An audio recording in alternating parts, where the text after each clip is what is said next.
quien en la actualidad es académico en la Universidad de Magallanes, en Chile, y él nos va a hablar sobre el ficcionismo formal de tránsito en la unidad de la matemática. Le damos la más cordial bienvenida, doctor Steven. Le damos el uso de la palabra. Eh, Buenas noches, se me escucha, ¿no es cierto?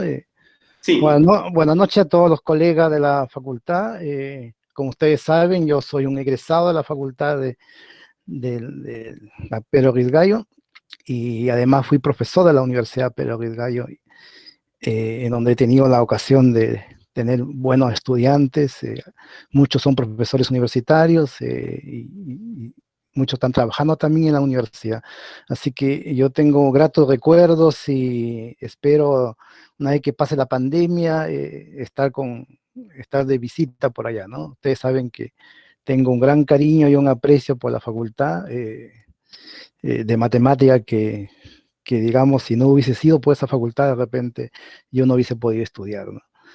Así que un saludo cordial por el Día del Matemático, ¿no? Eh, Tengo entendido también que el Colegio de Matemáticos también está de aniversario, así que muy agradecido. Muchas felicitaciones por su día y esperamos que la charla de hoy día nutra un poco de conocimiento a la juventud. Sobre todo esto está dirigido a la juventud de la facultad. Dado que he observado, digamos, que existe cierto desconocimiento de lo que es realmente la ciencia matemática, ¿no? Se le confunde muchas veces con ingeniería, con modelamiento matemático también. Entonces, yo quiero dar una visión un poco entre filosófica y matemática de este tema, y que buena parte de este tema ya ha sido disertado en varios congresos y actividades.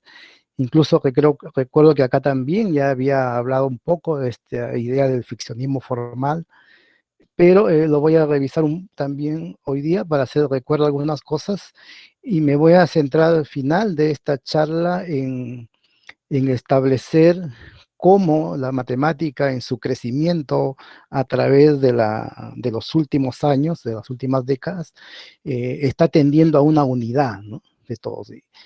Y qué bueno la charla anterior de Joel, que observé también lo mismo. Observé que objetos geométricos, por ejemplo, y objetos analíticos y formales, mediante una homotopía, se conectan dos objetos que parecieran completamente distintos, que vienen de dos mundos diferentes. Sin embargo, la genialidad del matemático Gromov hace ese puente y esa conexión, e incluso que conceptualmente sean equivalentes. Por eso que uno observa el mismo nombre que se le da a esta función de, de equivalencia homotópica, tan igual como se hace en topología algebraica, ¿no? Entonces, de todas estas cosas vamos a conversar, y voy a compartir la pantalla, ¿no? Voy a empezar a compartir la pantalla eh, para mostrarles la diapositiva que he preparado para ustedes, ¿no? Bueno, miren, mi charla está dividida en varias partes, ¿no? Primero vamos a recordar qué significa el formalismo formal de tránsito. Hacer un recuerdo, que esto ya lo he conversado y lo hemos discutido, pero igual necesitamos hablarlo de nuevo para digamos, entendiendo lo que viene después. Es importante entender que en esencia, ser un matemático es ser un investigador en matemática. No es un docente ni alguien que usa un modelo matemático y le aplica datos y después interpreta, ¿no? Ese ya es un usuario de la matemática. Entonces, eso queda claro con este enfoque, ¿no? Y vamos a tratar de manera bastante general, sí, tres grandes problemas, pero que los pongo como ejemplo, porque justamente estos famosos teoremas que todo el mundo sabe, ¿no? El mundo matemático sabe de que se han ido demostrando después de muchos años, de muchas décadas, incluso siglos en algunos casos, que se han ido probando y demostrando, han concitado no solamente la atención mundial, sino que desde el punto de vista matemático ha generado una serie de técnicas y de objetos geométricos, analíticos, topológicos de todo orden y se van interlazando y se van conectando para dar solución a un problema matemático. Entonces, en ese sentido, hay una unidad de las matemáticas, ¿no? No es necesariamente cierto de que el álgebra, el análisis, la geometría están como dispersos, disjuntos, ¿no? Es así como está estructurado nuestra educación matemática.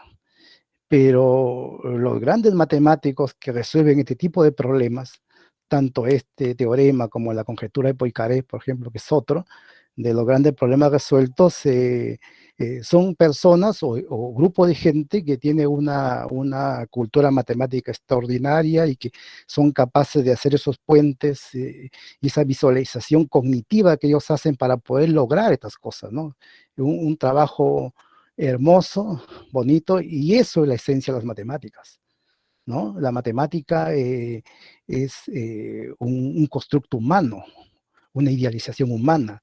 No, no es nada de que esté en la naturaleza ni que se descubre, no, la matemática se está inventando todos los días. Por supuesto que en sus inicios fue la parte, digamos, inicial de la matemática, eh, rescatado de objetos concretos, pero llega un momento en la historia donde eso desaparece, ¿no? Entonces, y finalmente voy a comentar muy brevemente, sí, el programa Larglax, porque la verdad que no tuve mucho tiempo de preparar esto y entonces me quedé un poco corto de tiempo, pero es bueno mencionarlo porque este programa Langlox, si ustedes lo ven por internet, en Google, lo van a mirar como un programa unificador de la matemática, ¿no? Hay un conjunto de investigadores a nivel mundial que está trabajando en unificar objetos y trabajar en una sola línea, ¿no? Y dentro de esa línea está Grumov, justamente lo que habló Joel hace un momento, ¿no? Cómo tratar de unificar las cosas. Entonces, vamos a empezar entonces recordando un poco a qué se le llama este formalismo formal de tránsito, que dígase de paso es de mi autoría, no hay, pero sí me he basado en dos corrientes filosóficas, ¿no? Porque miren, hay una cosa que siempre me ha rondado desde cuando he sido estudiante de pregrado, ¿no? No solamente esa pregunta general y normal que uno se hace de qué es la matemática, sino que siempre me ha concitado interés saber qué es un objeto matemático, y en particular el conjunto vacío. Es algo que yo lo he entendido después de mucho tiempo. ¿Qué cosa es? ¿Qué naturaleza tiene? ¿No? ¿Cómo funciona? ¿Por qué funciona dentro de la matemática? Entonces, y en la búsqueda de eso, entonces encontré, digamos, esta corriente filosófica que es relativamente reciente, ¿no? Que presentamos acá al profesor Gustavo Romero, un astrofísico que es muy amante de la filosofía, de la científica, ¿no? Y que es un seguidor de Mario Bunge, muy conocido por nosotros los matemáticos, incluso los de la facultad, que estudiamos el curso de investigación científica bajo la orientación de Mario Bunge, ¿no? Entonces, Mario Bunge es un ficcionista moderado, se llama él, ¿no? Formal. ¿Y en qué sentido, no? Él ve a la matemática, a los objetos matemáticos como artefactos conceptuales, o sea, objetos que se crean cognitivamente para lograr algo, ¿no? En ese sentido es un artefacto. Entonces, ellos plantean lo siguiente, ¿no? Ellos plantean que la matemática es una colección de sistemas formales que tiene una clase de referencia, objetos conceptualmente puros, ¿no? Por ejemplo, un triángulo, una función, una derivada parcial, son objetos conceptualmente puros, ¿no? Y los objetos matemáticos, dice, son artefactos conceptuales que se crean dentro de un sistema formal. Por supuesto, o sea, ellos ya están planteando la matemática ya a partir del siglo XX hacia adelante, ¿no? Cuando ya se establecen a mediados del siglo XX los axiomas de Zermelo-Franklin, que como todos sabemos son los axiomas que fundamentan a toda la matemática contemporánea. Y todo lo que nosotros hemos estudiado y nuestros profesores han estudiado de matemática se basa en los sistemas formales de Zermelo, con un objeto matemático básico que es el conjunto, ¿no? Entonces, basado en esa matemática ya más contemporánea, es que dan este planteamiento, ¿no? Dentro de esta óptica que no deja de tener sentido, porque la verdad, desde el momento en que se hizo el primer sistema formal, de los muchos que hay, pero que finalmente quedó uno, el sistema Zermelo, Franklin, ese sistema ha servido para reestructurar toda la matemática, ¿no? Incluso el mismo sistema formal euclidiano, que fue un sistema, el primer sistema formal ideado, 300 años antes de Cristo, ¿no? En los elementos de Euclides. Desde ahí se empezó a gestar estos sistemas formales que, dígase de paso, fue la herramienta fundamental de todos los matemáticos hasta el siglo XIX, los elementos de Euclides, ¿no? Hasta mediados del siglo XIX era la única herramienta matemática para estudiar. Newton, Leibniz, Euler y todos fundamentaron todas sus matemáticas simplemente con los elementos de Euclides, ¿no? Bueno, entonces, pero ¿qué sucede con esta idea de plantear un ficcionismo formal? Ficcionismo, por si acaso, es porque se considera que los objetos matemáticos no existen en la realidad, son ficciones, son, son cosas que están en la mente humana, ¿no? El número uno no existe, los triángulos no existen, nada de nuestra matemática existe en la realidad, entendiendo como algo que existe, no solamente aquel objeto que digamos nosotros lo podamos concebir a través de nuestros sentidos, ¿no? O sea, todas las demás ciencias, la física, la biología, la química, estudia objetos que son sensibles a nuestros sentidos. Pero hay algunos objetos, por ejemplo, las ondas electromagnéticas, por ejemplo, no actúan con nosotros, pero conocemos los efectos que tienen las ondas electromagnéticas, igual que la gravedad, ¿no? O sea, la gravedad actúa con nosotros, ¿no? Pero un objeto matemático es conceptualmente puro, un objeto matemático no actúa con nosotros, ¿no? Aparte que no lo podemos ver, tocar, mirar, nada de eso, tampoco actúa. Un triángulo, una función, o sea, no es nada, nada, nada, nada. E incluso eso que hemos visto hace un momento, ¿no? La homotopía de Gromov, o sea, si no hay un cerebro humano que lo interprete, eso es simplemente papel, tinta, lápiz, nada más. O sea, pero bueno, pero el ficcionismo formal establece de que estos objetos no son, digamos, cualquier ficción, ¿no? Por ejemplo, el Quijote de la Mancha, no sé, Un hombre sin cabeza, son ficciones, uno puede imaginar cualquier cosa, pero tienen que estar gobernados por sistemas formales. O sea, si logro que el Quijote de la Mancha total le dé un sistema formal, que puede darse porque se ve cuánta construcción es matemática, ¿no? Lo convierto en matemático, así de simple, ¿no? Entonces, está, digamos, regido por sistemas formales, está gobernado por sistemas formales, ¿no? Dentro de una lógica, ¿no? Generalmente aristotélica, ¿no? Ahora hay otras lógicas, obviamente, pero dentro de un sistema formal eh, son estas ficciones, ¿no? Pero ¿cuál es el problema del sistema formal? El sistema formal, por ejemplo, no da cuenta de este tránsito conceptual. O sea, por ejemplo, y lo mismo que habló Joel, o sea, el principio de homotopía, que él hablaba, o sea, la parte conceptual interpretativa no está en un sistema formal, ya se encuentra en la mente humana. O sea que si yo quiero definir lo que es la matemática, no solamente necesito considerarlo como un sistema formal y un objeto, una ficción, sino necesito la mente humana que da vida a ese objeto matemático, ¿no? Que da vida, que lo interpreta. Entonces, no da cuenta este formalismo formal, ¿no? Tampoco da cuenta que los objetos matemáticos se van construyendo estratificadamente, ¿no? ¿no? Hoy día lo hemos visto, ¿no? Primero, no sé, pues una función, después que es continua, después que se va deformando, y así de a poco voy sumando objetos, le voy dando propiedades a los objetos y los voy interpretando conceptualmente los objetos, para luego irlos conectando, ¿no? Entonces, esa es la matemática, ¿no? Entonces, esa es una parte, el ficcionismo formal, y qué es lo que significa la parte de tránsito, ¿ya? La parte de tránsito, quiero presentarles al profesor Fernando Zamalea, que está ahí, un profesor connotado, profesor colombiano que hace filosofía de las matemáticas contemporáneas, ¿no?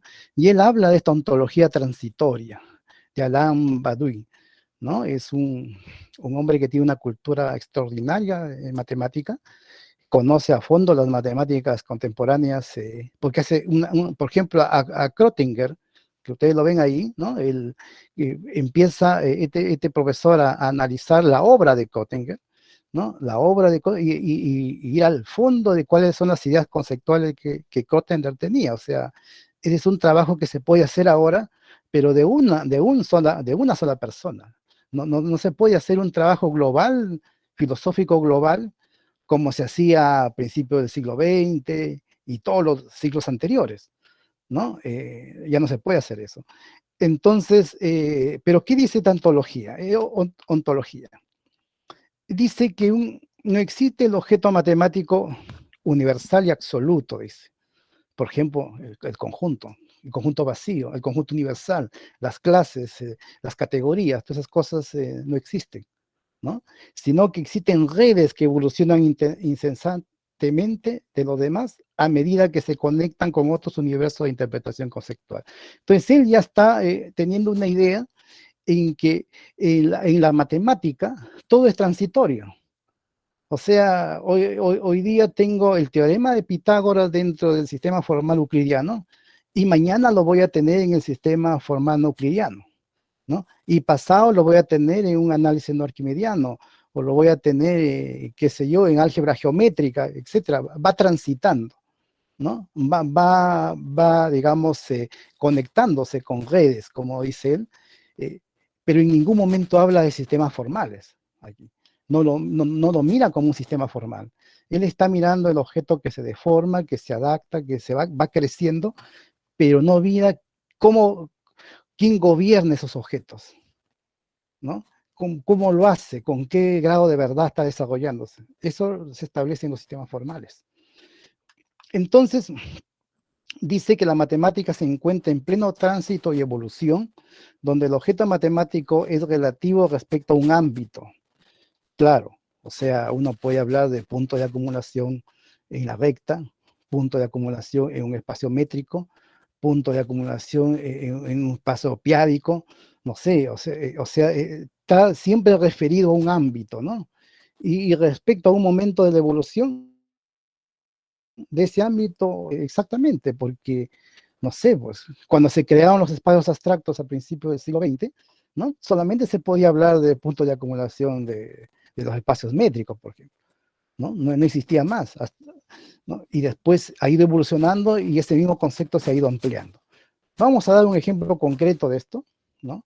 Para que vean que la matemática ya está yendo por esos caminos así, y por lo tanto, combinando estas dos cosas, ¿no? Nace este ficcionismo formal de tránsito, ¿no? Que, como repito, es de mi autoría y lo he discutido con muchos matemáticos, con gente que se dedica a la filosofía también, y bueno, pues esperamos que esto se profundice y podamos, digamos, dar explicación un poco cercana de lo que es la matemática en sí, la matemática contemporánea en sí, ¿no? La que nosotros conocemos hoy día, ¿no? Entonces, la ontología transitoria no da una caracterización formal de los objetos matemáticos, o sea, incluso el decir ¿Dónde? ¿Qué es un objeto matemático? Para Fernando Zamalea es una pregunta más planteada. O sea, a mí en lo particular, por ejemplo, esto no me satisface en cuanto a la ontología del objeto matemático. Tengo que saber qué cosa es, qué naturaleza tiene, qué características tiene, cómo emergen de ahí otros objetos matemáticos. Entonces, planteo lo siguiente, ¿no? La matemática estudia objetos de interpretación conceptual, que son las ficciones, en eso yo lo he defendido siempre como una ficción, ¿no?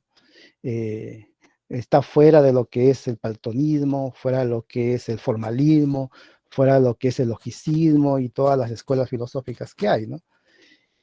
Mediante una red de sistemas formales, eso se establece, ¿no? Incluso el mismo sistema formal es también un objeto matemático, ¿no?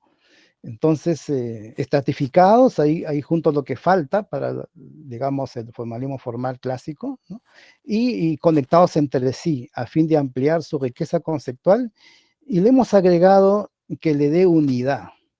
Es importante, ¿no? Que veamos a la matemática como en su conjunto, como una unidad. No lo veamos que yo hago álgebra, topología. Yo creo que esa es una forma muy limitada, ¿no? Incluso para investigar así, se convierte uno como un pequeño minero, ¿no? Que va con una pala, un pico y va haciendo cositas pequeñas, pequeñas así. Claro, va incrementando el conocimiento y todo, pero no mira todo el panorama completo en la matemática, o por lo menos lo que está alrededor de lo que él está estudiando, ¿no? Imagínense lo que hoy día hemos escuchado, imagínense que Grumov hubiese sido un analista de puras ecuaciones derivadas, ¿no? Hubiese hecho estas soluciones formales y todo que hemos escuchado, y no tuviera idea de topología algebraica. Si no tuviera idea de topología algebraica, jamás hubiese hecho ese puente. Entonces, él tiene que tener una cultura matemática lo más amplia posible para generar esos puentes. Eso es la matemática. Es sumamente bonita, hermosa, ¿no? Pero hay que estudiar bastante y pasarse la vida estudiando, ¿no? Por eso yo admiro mucho estos matemáticos que hacen este tipo de desarrollo. Los admiro porque ya están, la verdad, fuera de nuestras capacidades, ¿no? Y uno nomás nos queda contemplar y admirar su talento y todo lo que van construyendo y sacando entre la matemática, ¿no? Entonces, otra cosa que también se defiende acá en este formalismo formal de tránsito es que esencialmente la matemática no tiene compromiso con la realidad, es ontológicamente neutra. Aquí este es un tema bastante polémico, ¿no? Porque sucede que siempre se cree que la matemática describe al mundo, que la matemática tiene un compromiso de solucionar los problemas reales, ¿no? Y esto está basado en lo que se está planteando aquí, como una ficción, y la ficción no tiene compromiso con la realidad, ¿no? Los sistemas formales, que también son otros objetos, igual, ¿no? Pero sin embargo, eso no indica de que estos objetos con estos sistemas formales tengan ciertas características lo hacen posible la aplicabilidad. Pero eso ya no es materia de la matemática en sí, es del otro elemento. Ya vamos a ver un esquema más adelante, del otro elemento que muchas veces nos olvidamos de nosotros mismos, fíjense, de nosotros, sin el ser humano, que donde su laboratorio matemático es acá su mente, ¿no? Sin el ser humano, o sea, esto que hemos visto hoy día es simplemente tinta, lápiz, no sé, una pantalla, dibujos, no hay nada más. No, necesitamos una interpretación conceptual. Entonces, esa persona ya está dentro de una realidad, ¿no? Y está en un coronavirus, por ejemplo, ahora. Entonces, esa persona puede, obviamente, al estar en contacto con la realidad, ¿no? Intentar solucionar problemas de la realidad con el conocimiento que tiene, ¿no? Si tiene algún modelo matemático que pueda utilizarlo, ¿ya? Pero mientras no genere nuevos teoremas, entonces no está generando matemática. Estará solucionando un problema real, estará haciendo cosas muy loables por la sociedad, pero no está haciendo matemática, ¿no?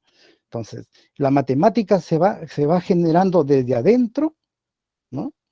Como lo hemos visto hoy día, que es desde adentro, pero también puede ser desde afuera. Desde afuera también se ha hecho mucha matemática, ¿no? Entonces, es el ser humano el que puede hacer esas cosas y es el ser humano el que puede mal usar el conocimiento matemático, ¿no?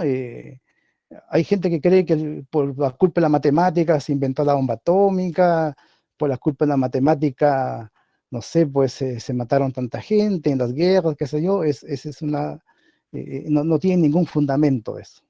Ningún matemático ha sido culpable de nada de lo que ha pasado en el mundo, ¿no? Un matemático me refiero a, como lo estamos mirando, no un ingeniero matemático que sí podría desarrollar una cosa que podría hacer algún daño, o un ingeniero también, un ingeniero de alto nivel también desarrolla cosas usando matemática, física y todo, ¿no? Entonces, pero un matemático no. Un matemático está tranquilo en su oficina, ¿no? Lápiz, papel y su cerebro. Muchas veces no necesita ni herramientas computacionales, ¿no? Salvo que se dedique a las cosas numéricas, que ahí lo necesita, esa extensión cerebral lo necesita ese matemático. Pero en general el que hace matemáticas puras no, es totalmente inofensivo, ni siquiera lo que él hace y estos objetos que ellos ven es muy interno a la persona, ¿no? Entonces, eso le da, digamos, una neutralidad en todo, ¿no? Y le da también una defensa también en nuestra sociedad, igual. O sea, su estado de no interferir y ser neutro también es una ventaja para los matemáticos, ¿ah? No se les pide nada, pero los países desarrollados estimulan la investigación matemática, ¿no? Lo estimulan completamente. ¿Por qué? Porque saben que de estos sistemas formales, de estos objetos que aparentemente son voladas humanas, así, sale de ahí cosas importantes para el mundo, para nosotros, para la humanidad, ¿no? Y lo vamos a ver ahora, incluso voy a comentar cuando hablemos del teorema de Fermat o ¿cómo se llama? La conjetura de Poincaré, ¿no? Que también, a pesar que son de estas cosas formales y todo, pero muchas veces en la ciencia no es el resultado final el que nos interesa. Le interesará al matemático probar una cosa, pero hasta llegar a ese camino, llegaron, se introdujeron una serie de cosas, una serie de teoremas, lemas, conexiones, y esas cositas que van llegando son las que luego después se usa para otras cosas ya de necesidad social, digamos, ¿no? Entonces, por eso es importante, ¿no? Por eso es importante las matemáticas en todo el mundo, ¿no? Eh, ¿Dónde se crea la matemática? Ya lo hemos dicho, está hecha por los seres humanos, ¿no? Inventada por los seres humanos.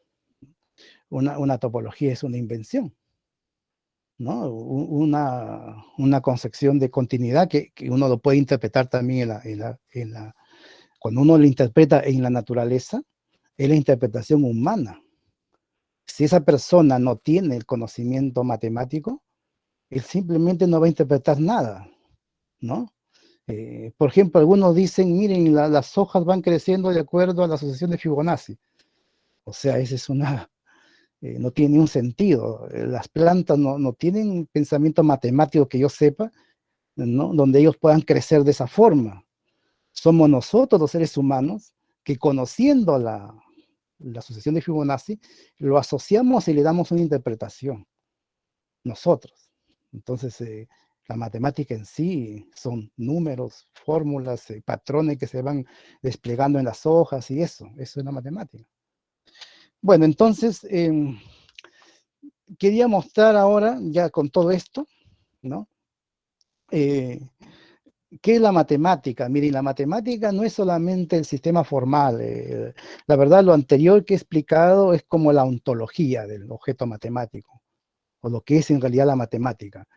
Pero para verlo funcionar, a ese ser matemático, necesito la mente humana, los objetos matemáticos que se van creando, y también necesito de libros y paper y todo el material que uno hace para estudiar, ¿no? Ninguno de estos que ustedes ven ahí puede trabajar independientemente. O sea, si yo quito los libros y los papers y solamente tengo la mente humana y el objeto matemático, yo le diría que el ser humano no hubiese llegado, pero ni siquiera a la época de los griegos. ¿Por qué? Porque tenemos una cognición limitada, pues. Todo lo que estudiamos, toda la matemática que desarrollamos, lo desarrollamos colocándolo en un material hay un volumen por ahí, ¿no? Que me permita recordarlo, ¿ya? Y eso lo hicieron los babilonios con tablas, con tablillas, lo hicieron los egipcios con los papiros, se inventó el papel, la imprenta y nosotros hicimos libros y después cartas y ahora son paper y así, ¿no? Y eso es la contribución, está ahí. O sea, si no, nosotros no hubiésemos alcanzado a hacer nada. Bueno, obviamente, si no tenemos objetos matemáticos, no tenemos matemáticas. Así que si no hay mente humana, imagínense, tienen los papers, tienen los libros, tenemos la exposición de Palacios ahí, ¿no? Y si no hay la mente humana que lo interprete, si no hay la mente humana que conozca los objetos matemáticos que están ahí representados, tampoco eso sería simplemente tinta y papel, ¿no? Entonces son tres elementos para definir la matemática, ¿no? Eh, y todo entrelazado. Ahora, la matemática en sí hay muchas mentes pues, que se entrelazan, es todo un sistema.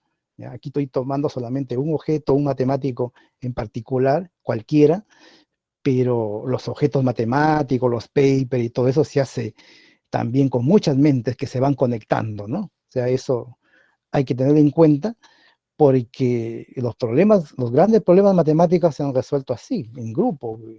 Y no solamente los grandes problemas, casi todos los problemas matemáticos no son de una sola persona.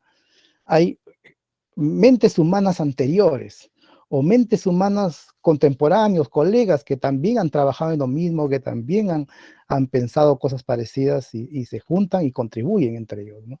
Entonces, esa es la matemática. Requiere una vocación, requiere una vocación. Y no es para mucha gente tampoco, porque hay que entender que lo que estamos hablando, ¿no? Está como evadiendo las cosas de la realidad, la aplicación y todo lo que a la mayoría de seres humanos nos gusta, ¿no? Ver la matemática así, ¿no? Tiene su complejidad, obviamente, estar metido en este mundo, pero también tiene su satisfacción personal, pues, ¿no? Al que le gusta esto, nunca lo va a dejar, ¿no? Entonces, y en ese sentido, miren, en ese sentido, acá vuelvo a esto, en ese sentido, eh, la matemática genera objetos matemáticos. ¿Cómo genera objetos matemáticos? Con esta actividad que hacen todos los matemáticos, la investigación, ¿no? Por eso yo decía, ¿no? El que no crea, el que no crea objetos, el que no esté desarrollando teoremas, lemas, cosas, ese no es un matemático. Podría ser un profesor de matemática que conoce, que sabe, que puede leer un libro, que lo puede explicar, ¿no? Todos somos profesores de matemática en ese sentido, ¿no? Pero ser un matemático, ¿no? Significa meterse en esto que lo estamos diciendo y lo vamos a ver con ejemplos concretos hoy día, ¿no? Para que se tengan una idea de cómo trabaja el matemático y que todos nosotros los seres humanos podemos llegar a lograrlo igual, desarrollar igual, ¿no? Esto tiene la ventaja de que al ser un constructo humano, todos seres humanos tenemos cerebro, y todos seres humanos teóricamente, por lo menos, podríamos entender la matemática, ¿no? Incluso yo he llegado a defender de que todos nosotros, los seres humanos, venimos codificados con el gen de la matemática, pero y es otro tema que tiene ya que ver con la educación, ¿no? Eh, entonces, un poco resumiendo, ¿no? El matemático inventa objetos, ficciones dentro de un sistema formal, y dentro de ese sistema formal, claro, descubre errores, propiedades, teoremas, ampliando su riqueza conceptual, claro. Si alguien inventa el triángulo, por ejemplo, ¿no? O esta definición que dio Joel hace un momento, ¿no? Lo inventa porque tuvo en la mente una concepción a donde quería llegar. Desde ahí saca para formalizar, ¿no? Pero después puede percatarse que eso está cometiendo un error en eso, porque le nace la idea de un contraejemplo, por ejemplo, donde digo, puedo afirmar de que eso que está construyendo no tiene sentido. Tiene que ir por otro camino o buscar otras conexiones, ¿no? Se descubren errores, ¿no? Se descubren las propiedades y se descubren. Claro, porque sucede que uno puede tener un triángulo e inventar el concepto de altura, pero las propiedades que tengan que ver ahí, de altura, los catetos y todo eso, ya son propiedades que emergen de ese sistema formal, emergen de ahí, ¿no? Entonces, y de ahí nacen los teoremas y se amplía la riqueza conceptual, porque cada cosa que se va desarrollando tiene que uno sentarse, pensarlo, mirarlo, interpretarlo, reflexionarlo, hacer mucha reflexión de cada pequeña cosa en matemática, ¿no? Por lo menos a mí me resulta así más bonito estudiar la matemática, ¿no? Que estar haciendo cálculos y esas cosas que uno lo hace siempre en las salas de clase, ¿no? Pero para trabajar en matemática es bueno, más que el cálculo, tener la idea conceptual y la visión para poder proyectar soluciones, ¿no? O conectar con otros objetos también y poder ver si hay alguna equivalencia, una isovalencia, ¿no? Cosas así, ¿no? De tal forma que las propiedades se puedan preservar, sean invariantes, qué sé yo, o sea, ese es el trabajo del matemático, ¿no? Y por eso que dice acá que muchas veces saca conceptos desde la oscuridad para luego entenderlo todo. Esa es una palabra de Andrew Wallace, ¿eh? Andrew Wallace, que fue el que probó finalmente el teorema de Fermat, habló una palabra así, ¿no? Entenderlo todo. O sea, él decía que al inicio estaba como un cuarto oscuro, ¿no? Que no sabía dónde estaban los objetos y como que uno se choca de cada objeto, ¿no? Cuando está en un cuarto oscuro no sabe dónde está. Así estaba él en ese problema. Hasta que ahí se abrió la luz y miró todo clarísimo. ¿Dónde estaba todo? Imagínense el mensaje potente que da en esas palabras Andrés Wallace, ¿no? Entonces, los objetos que crean los matemáticos están en permanente tránsito y evolución, formando redes estratificadas de interpretación conceptual. Eso es lo que podríamos decir en general, cómo se está desarrollando la matemática. Y está tendiendo a la unidad. En este momento todavía no se visualiza una unidad así grande. Hay un tremendo programa del profesor Robert Langler, ¿no? Lo último que vamos a comentar brevemente, que está teniendo esa idea, pero es un grupo de personas, es una cantidad de matemáticos que están trabajando en eso, ¿no? Y sobre todo en los lugares donde hay mayor desarrollo matemático, ¿no? Eso es admirable, ¿no? Eh, eh, a ver, aquí no sé si presentarlo un poquito rápido porque estas simplemente eran ejemplos para poder entender por qué la matemática está en tránsito y evolución y también por qué está conectado, se conectan también, ¿no? Antes de mirar los grandes problemas como el teorema de Fermat, la conjetura de Poincaré, ¿no? Por ejemplo, brevemente, miren, acá tengo un objeto matemático, tengo un teorema muy conocido de Weierstrass, ¿no? 1885, ¿no? En donde todo el mundo sabe de que toda función continua puede ser aproximada por polinomios, ¿no? Pero después, en 1937, ¿no? Ese mismo teorema, ¿no? Que estaba transitando y evolucionando en el tiempo, ¿no? Desde 1885 uno ya lo encuentra en 1937, generalizado. Ya no, o sea, para funciones continuas, sino para un álgebra de funciones continuas, como aparece ahí, ¿no? Eh, este señor que probó esto, Stones, ¿no? El profesor Stone, se dio cuenta, miren, que el objeto polinomio que hace que se acerque a una función continua, tenía características de separación de puntos y que también las funciones polinómicas contienen a las constantes. Fíjense que la idea, ¿no?, que él tuvo, dijo, esto lo puedo generalizar, ¿no? Lo puedo generalizar a funciones, a cualquier familia de funciones, su álgebra le llamó, con esta característica los polinomios, y esa familia me converge densamente al conjunto de funciones continuas. Entonces, la matemática va desarrollándose así. Ahora, ¿cómo generan los problemas matemáticos? Aquí en este caso, X, el conjunto X que está ahí, no necesariamente es compacto, ¿no? Lo que sí, en el caso de, digamos, el teorema de Weierstrass, yo sé que el intervalo A, B es compacto, entonces, y ese concepto de compacidad fue esencial para la aproximación ahí. Por lo tanto, nacen problemas y va transitando y evolucionando. ¿Qué pasa si no es compacto? Se generan teoremas similares, miren, separación de puntos y densidad hacia funciones continuas, y se va transitando, y ese es un teorema de Hewitt ya un poco más moderno, y así se va avanzando, miren. ¿Bajo qué condiciones existe la densidad? Preguntas que se van conjeturando y se van ampliando la riqueza conceptual paso a paso, ¿no? Son cosas que demoran algunos años en algunos casos, y es por eso que esto último que se está sucediendo en general en el mundo, que uno tiene que publicar todos los años, ir a proyectos, es una cosa que limita mucho la calidad, ¿no? ¿No?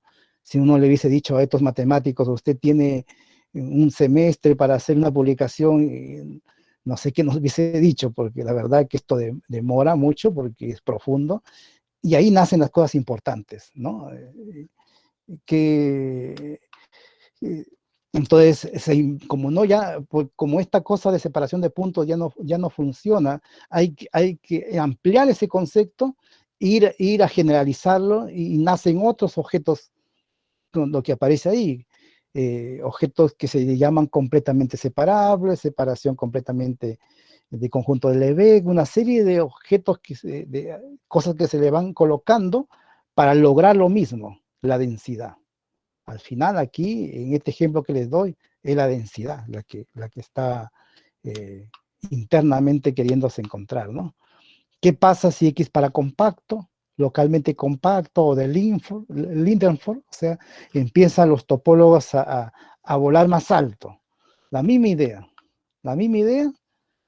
¿Qué pasa si es X compacto y separable? Entonces hay que refinar de nuevo, colocar otra concepto más, separación débilmente, cosas que ustedes ven en los libros de matemática, ¿no? Lo ven uno siempre, ¿no? Que van colocándose nombres y después se va ampliando y después se va colocando otro nombre, y así va haciéndose la cadena, ¿no? Hasta que después se prueba esto, ¿no? ¿No? Se prueba esto, bueno, esto, bueno, es de mi autoría igual, por eso que no quiero explicarlo tanto, porque realmente se necesita harto tiempo, ¿no? Pero, como les digo, la densidad, ¿no? Ahora, si alguien preguntara, por ejemplo, llega el señor Grumov y me dice, ¿qué pasa si X es un grupo topológico? Por decir, un grupo topológico, un grupo continuo, qué sé yo, es otro problema, ¿no? ¿Qué puedo yo extender de estas propiedades para que se cumpla la densidad, ¿no? Si la imagen es un grupo topológico, o sea, ¿y qué pasa si ese grupo es el toro o es la esfera? O sea, sigue eso, ¿no? Y se hace más complejo, y así vienen las preguntas y las conjeturas, y para eso no hay tiempo límite, o sea, eso no es una cosa que uno diga voy a probar esto y lo voy a hacer de aquí al año, voy a publicar al otro año, no es así. Lamentablemente estamos en un momento en que todo el mundo tiene que hacerlo, y ya pues publican cosas, no sé, pues comparan cosas, extienden una cosita y eso es publicable y listo, pero de ahí que eso sea algo importante, realmente importante, o sea, no sé, o sea, ¿cómo se crean redes conceptuales? Las redes conceptuales se ven en muchas áreas de la matemática. Lo vamos a ver un poco también en el último teorema de Fermat, ¿no? Pero en estas áreas que nos han mencionado hoy día, se ven las redes conceptuales, o sea, que se están, que se están incluso estratificando, porque ahí tenemos dos tipos de, digamos, miren, aquí tengo uno, ¿no es cierto? Una conexión, ¿no? En álgebra homológica, y después tengo la otra con las álgebras, las homologías. Entonces, miren la conexión, miren cómo se va conectando y ampliando la riqueza conceptual de esto, ¿no?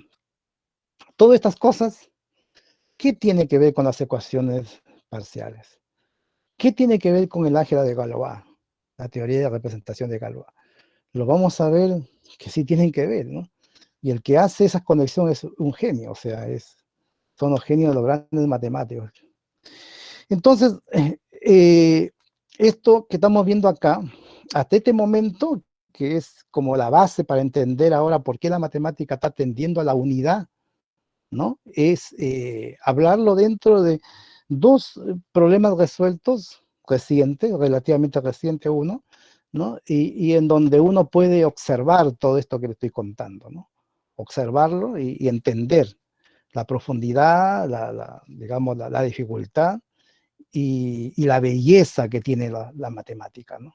La belleza es tremenda, la belleza es lo más bello que el ser humano ha inventado, ¿no?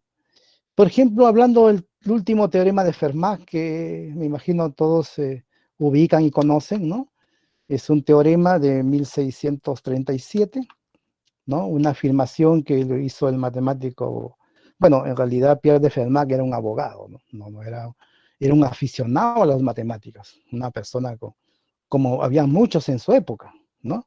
Incluso a través de la historia, no solamente abogados, médicos también, muy aficionados a la matemática, filósofos aficionados a la matemática, cosa que en la actualidad ya no existe, para mi juicio, por culpa de los sistemas, digamos, del formalismo matemático.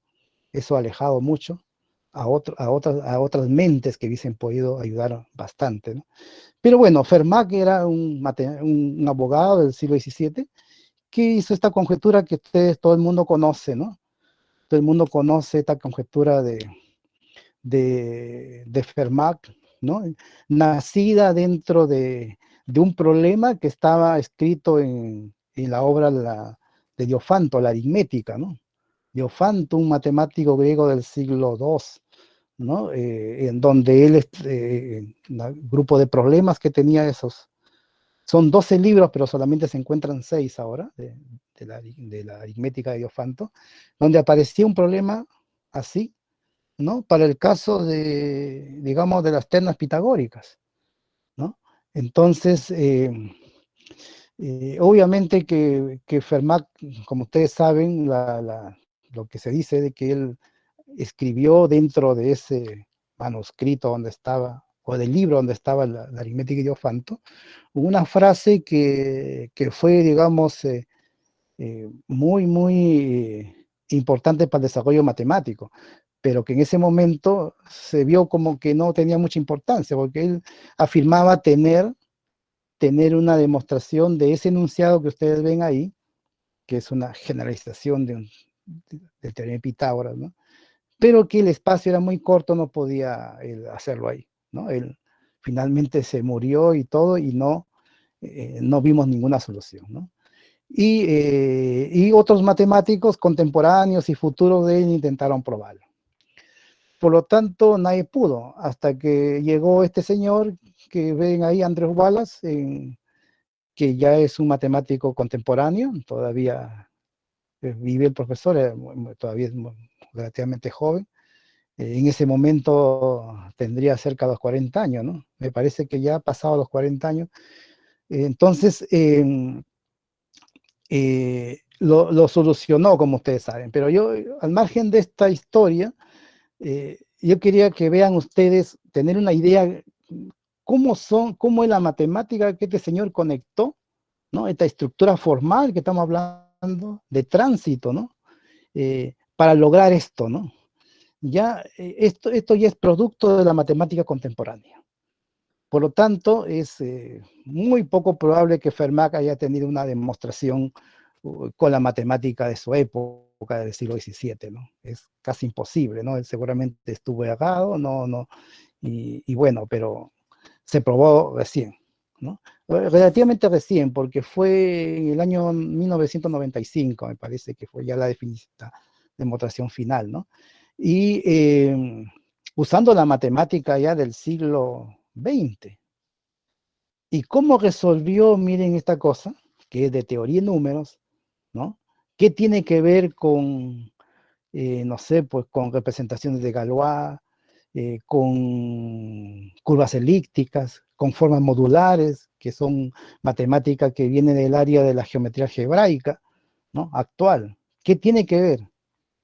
La matemática es una sola, la matemática se conecta, y este es uno de los señores que hizo estas conexiones.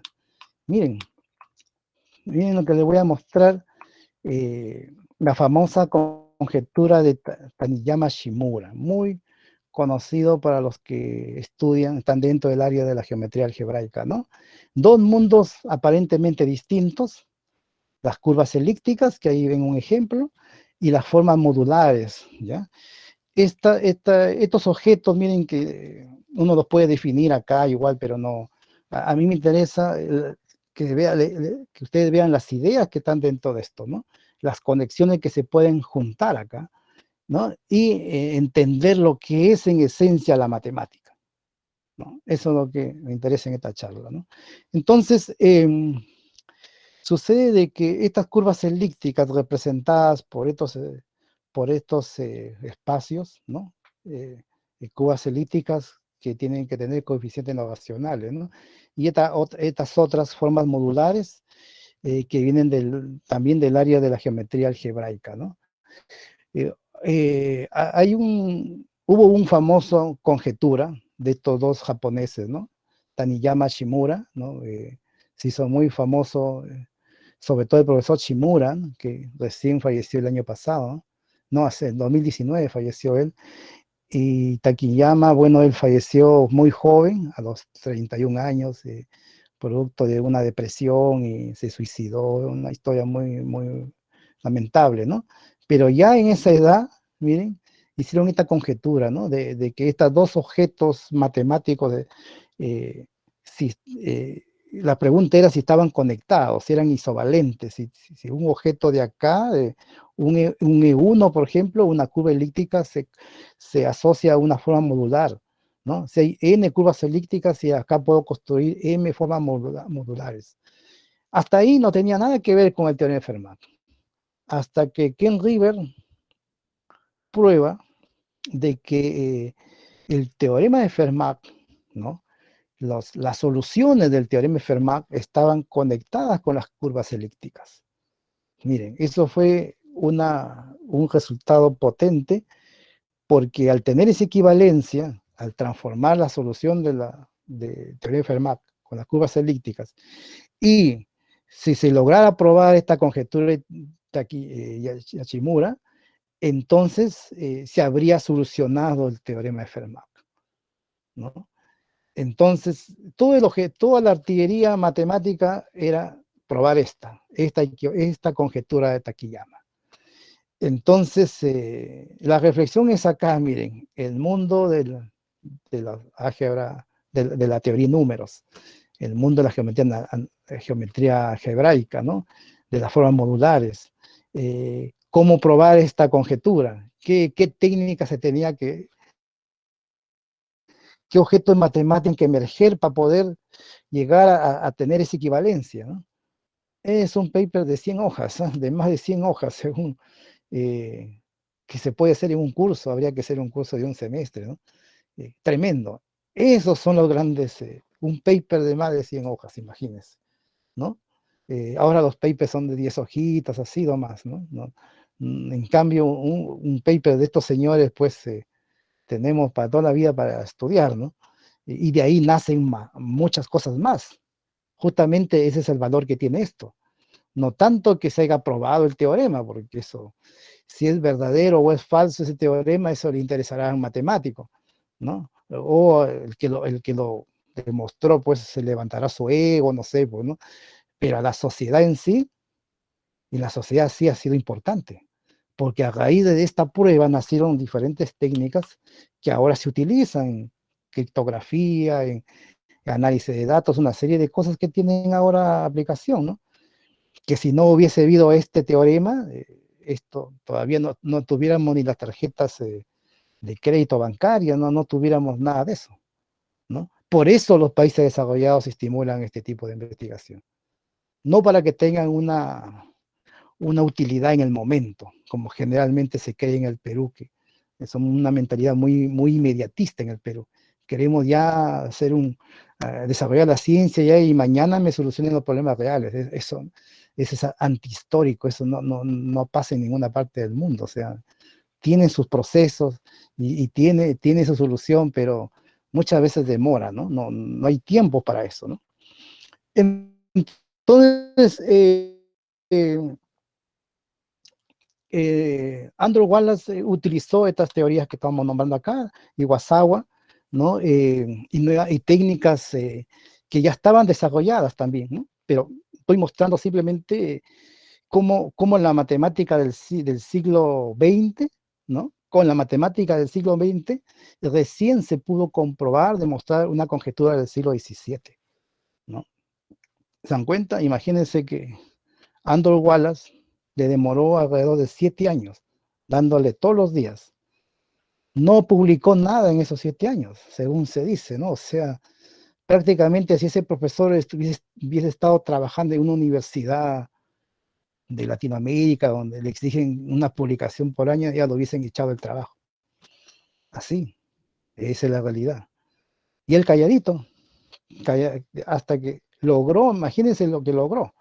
O sea, eso vale más que 100 papers, o sea, eh, por eso que uno afirma de que para la investigación en matemáticas, de las matemáticas no puede haber límite, no puede haber, digamos, que se le diga a la persona de aquí a tanto tiempo me vas a tener un artículo, ¿no? Eso es eso no estimula para nada, ¿no? Se puede hacer, porque ahora con el formalismo se publican cualquier cantidad ahora.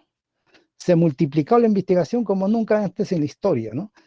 Pero de ahí a saber de cuánto de eso realmente hay algo potente para como una cosa como esta, no sé, yo creo que es muy poco, ¿no?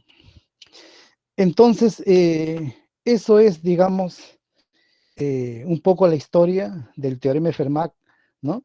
Y que establece internamente una cierta unidad, porque como ustedes ya hemos visto, hemos comentado, ¿no? Sistema formal de la teoría de números, los sistemas formales de geometría algebraica, ¿no? Digamos, conjetura de Taniyama usó representaciones de Galois, miren, que lo asoció con la forma modular, o sea, una cosa muy compleja, muy compleja, pero si uno se sienta a mirarlo y a reflexionarlo, va a ver la belleza que trasciende esa idea.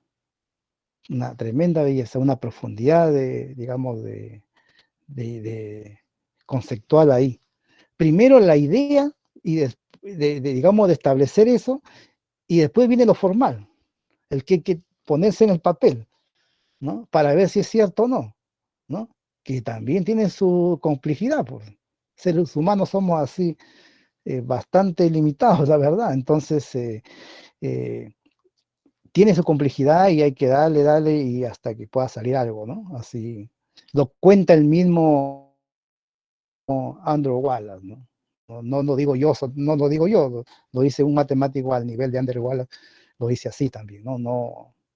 Hay que dedicarle mucho tiempo y más que todo reflexión y mirar cosas, garabatear cosas, hacer pequeños dibujitos, qué sé yo, hasta que aparezca algo y de ahí viene la parte formal, a veces sale, a veces no sale, buscar un contraejemplo, o sea, una serie de cosas, ¿no? Pero es bueno y es importante que esa mente matemática tenga, tenga cultura matemática, si no va a estar muy encasillado en una sola cosa. Va a ser como ese minero que está ahí, y al final de su vida hace un hoyito nomás, ¿no? En cambio, el que tiene, por lo menos alrededor de su tema, tiene otras herramientas, puede lograr estas cosas con mucho más, más bonita desde mi punto de vista, ¿no? Con mucho más profundidad, ¿no? Eso es para mí, por lo menos para mí, es lo que yo más admiro de los matemáticos, ¿no? Tener esa mente, ¿no? Y lo otro que quería comentar era la conjetura de Poincaré, en donde se van a establecer ahí también conexiones, pues, conexiones que vienen de este mundo, que ya se ha hablado hace un instante sobre la topología, ¿no? La topología geométrica, y estamos explicando qué cosa es, ¿no? Estudia, digamos, problemas geométricos, topológicos y algebraicos que surgen del estudio de las variedades de dimensiones menores que 5, las dimensiones bajas que se llama en topología. Esta es una área muy bonita, ¿no? Eh, Miren las herramientas que usa, ¿no? Estas son teorías que están llenos de objetos conceptuales, llenos de objetos matemáticos, llenos de conexiones, ¿no? Ya para los que han estudiado estos temas saben de que cada uno es un mundo aparte, pero que finalmente se conectan, finalmente están en sintonía, digamos, ¿no? Y lo vamos a ver acá. ¿En qué consiste este problema? Que como ustedes saben, lo planteó a principios del siglo XX Henri Poincaré, pues, y estaba abierto, hasta que vino un ruso y lo demostró, ¿no? Aquí simplemente estoy contando así qué estudia la topología geométrica, ¿no? Clasificación de variedades de dimensión 3 o 4.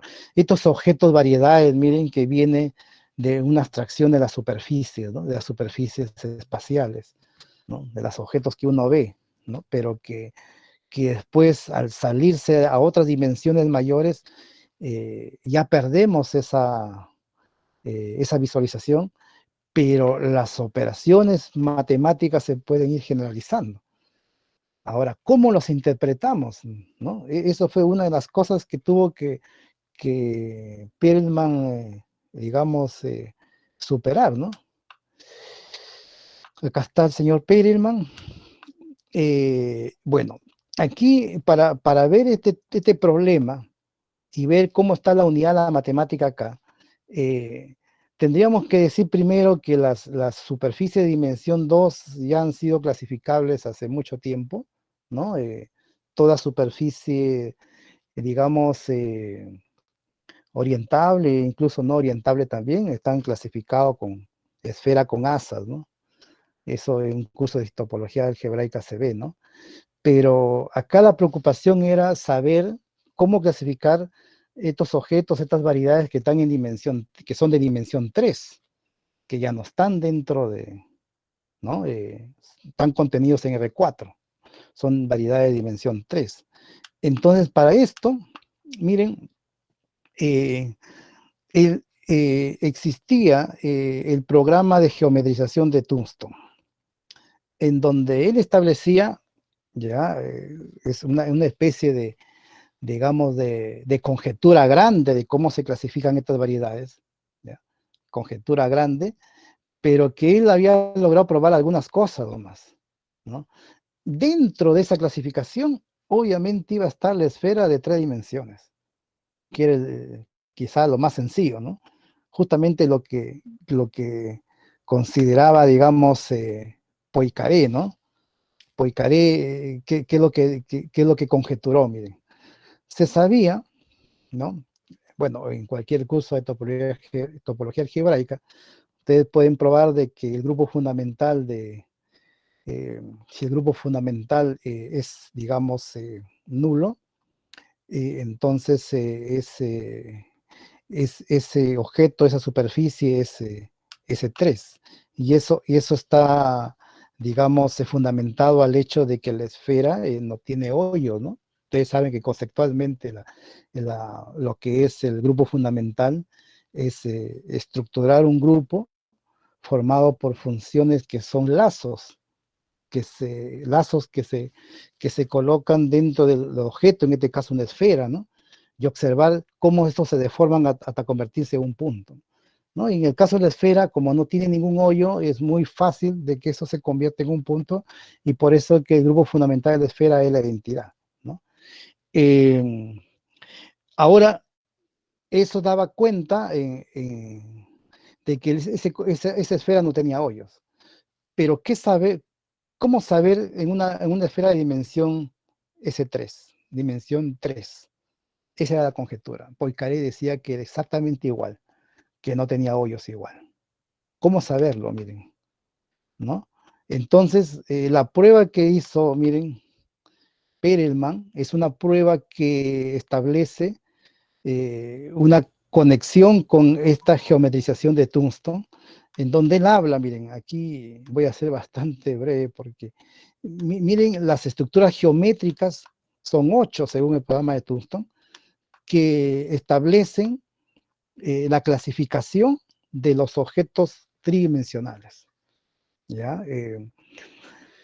O sea, a ver, me parece que yo hice una exposición hace un tiempo atrás ahí en la Pedro Ruiz sobre este tema, ¿no? Hice toda una charla de clasificación de variedades de 3 dimensiones, en donde hablé, claro, o sea, un objeto simple ahí sería hacer, por ejemplo, el S1 por los reales, o sea, hacer eso tendría un objeto en 3 dimensiones y una especie así como de una manguera, así, ¿no? Que uno lo corta y un corte tendría que ser un objeto de 2 dimensiones que podría ser un toro o una esfera misma, ¿no? Entonces, de esa forma va clasificando, ¿no? Entonces, dentro de esto, eh, miren la conexión, ¿no? Hasta ahí es puro topológico, ¿no? Estamos dentro del sistema formal de la topología, ¿no? Sin embargo, como aquí se está diciendo, Tungstone no demostró todo, finalmente lo hizo Perelman acá, un matemático ruso, ¿no? Pero ¿qué herramientas usó? ¿Con qué conectó para sumergirse en un mundo donde ni siquiera se podía observar y ver, ¿no? Entonces, las ecuaciones diferenciales sobre variedades riemannianas, que fue estudiado por este matemático, Richard Hamilton, ¿no? y había desarrollado esto que ustedes ven acá, miren la belleza de la ecuación diferencial, ¿no? Porque ya estamos hablando de objetos que ya no son funciones, ni son, estamos hablando de tensores, generalizaciones, objeto que ya está estratificado de lo que es un vector, ¿no? Eh, la métrica, que también es un objeto que está estratificado de las métricas que uno conoce en los espacios simétricos, o sea, las cosas más elementales, ¿no? De la recta, qué sé yo, o sea, cómo va sumando, ¿no? Cómo una ecuación de esta me puede estar estableciendo cómo va recorriendo el calor dentro de una superficie y mediante ese recorrido ver si el calor entra a un hoyo o no entra a un hoyo, ¿no? Y poder finalmente ver que en la esfera, ¿no? Pasa ningún hoyo y por lo tanto tendría que tener grupo fundamental identidad, ¿no? Entonces esto es más o menos lo que él hace, ¿no? Bueno, esto lo quiero pasar porque son cosas ya, la curvatura de Richter, que no es positiva, y esas cosas realmente que yo creo que ya sería mucho, pero yo lo que quisiera es rescatar el mensaje final de esto, ¿no? ¿No? Cómo este tema de la topología se conecta con estos flujos de Richter y cómo los interpreta y finalmente soluciona el problema el señor Perelman, ¿no? Eso es lo que hacen los grandes matemáticos, ¿no? Hoy día tuve el gusto de ver eso, justamente con la exposición de Joel, ¿no?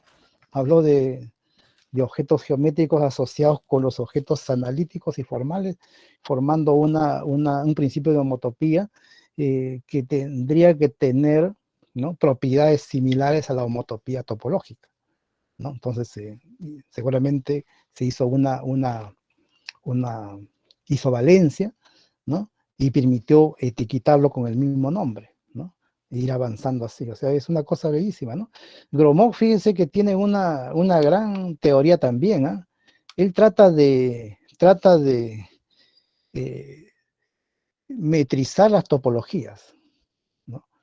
Eh, Tiene un montón de cosas en eso que la verdad que cada vez que lo miro me sorprende, muy complejo su pensamiento, Como repito, hay que sentarse, reflexionarlo, pensar, así para poder penetrar y ver lo conceptual, que es lo más interesante de la matemática, ¿no? Lo formal es simplemente, lo formal me permite llegar a la verdad. Es como la higiene en la matemática, pero no es la matemática en sí, ¿no? La matemática en sí está en esos tres puentes que hemos hablado, ¿no? La mente humana, los objetos, ficciones y los papeles, los papers, los libros, ¿no? Esa es la matemática, ¿no? Entonces aquí es más o menos, miren, yo voy a pasar, aquí más o menos se prueba, usa el teorema de Van Camper y todo, de topología algebraica, ¿no? Para probar finalmente de que la superficie tiene que ser, digamos, homotópica S3, ¿no? Y eh, en general esta deformación que hace, porque aquí lo trabaja, miren, tratando de que toda variedad de dimensión 3 pueda ser expresable como sumas conexas, como ven ahí ustedes ahí, ¿no? Y después aplicar este teorema de Van Caver y ahí aterrizarlo, ¿no? Pero sucede que eso tendría que converger a las 8 geometrías iniciales que tuvo en la diapositiva anterior, ¿no? Entonces, eso lo que hizo, digamos, eh, Pedelman. Hizo más que demostrar el teorema de la conjetura de Poincaré. La conjetura de Poincaré es un caso particular, simplemente, de una superficie tridimensional esférica. Pero es un solo caso de todas las que hay dentro de las tres dimensiones, de las variedades de tres dimensiones. Él hizo una cosa mucho más espectacular.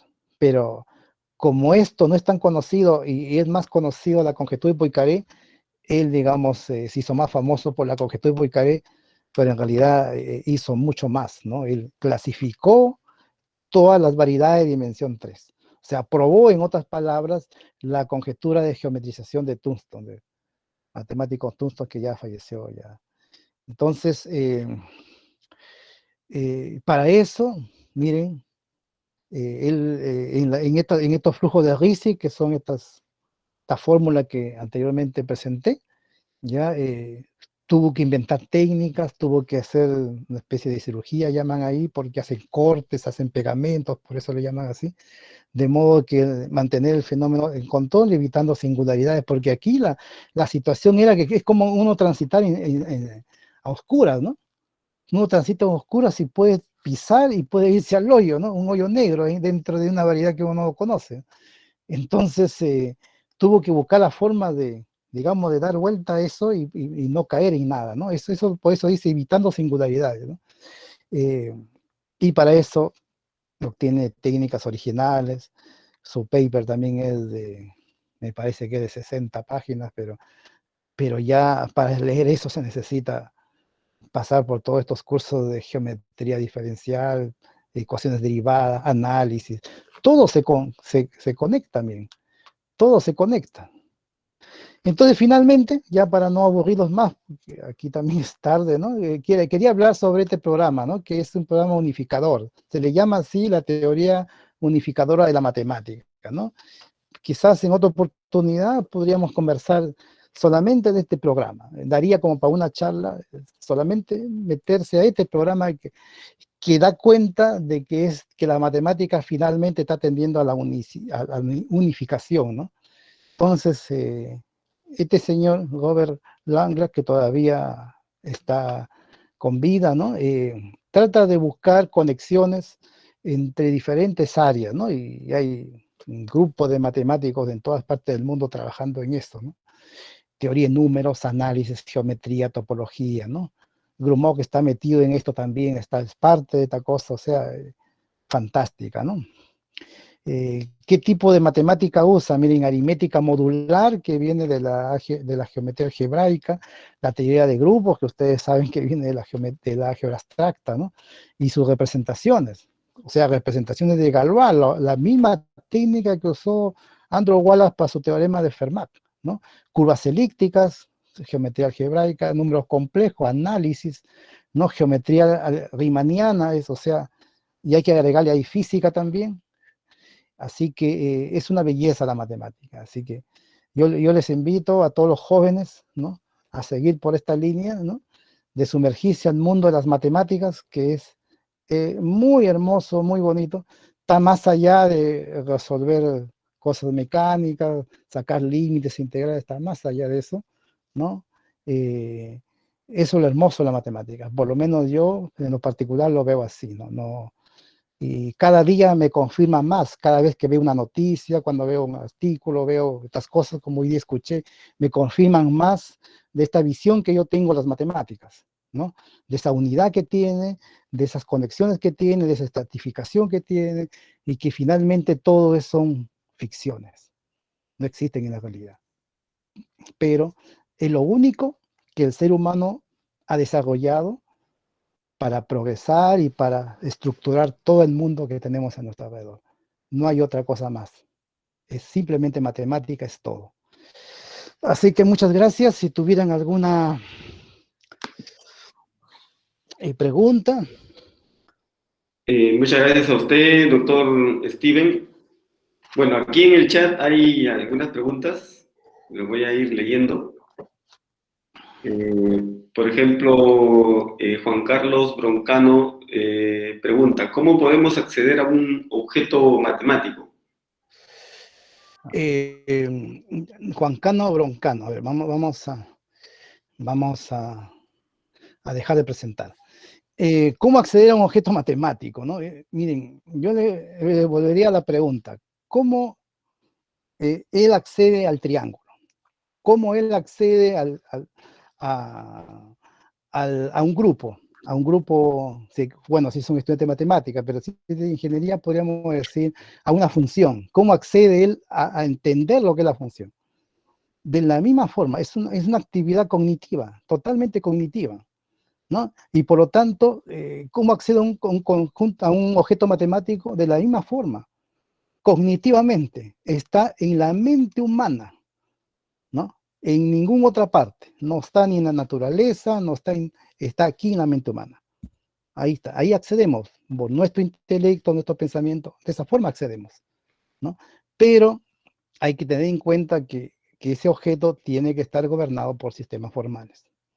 No puede ser cualquier cosa que pensemos, cualquier ficción que pensemos ya es matemática, no, eso no es así, ¿no? Así que así de sencillo, ¿ya? Ok, gracias. Bueno, Sí. hay varias preguntas, no sé si disponemos de su tiempo para continuar haciendo preguntas. Ya. Sí, Hay una sí. segunda pregunta.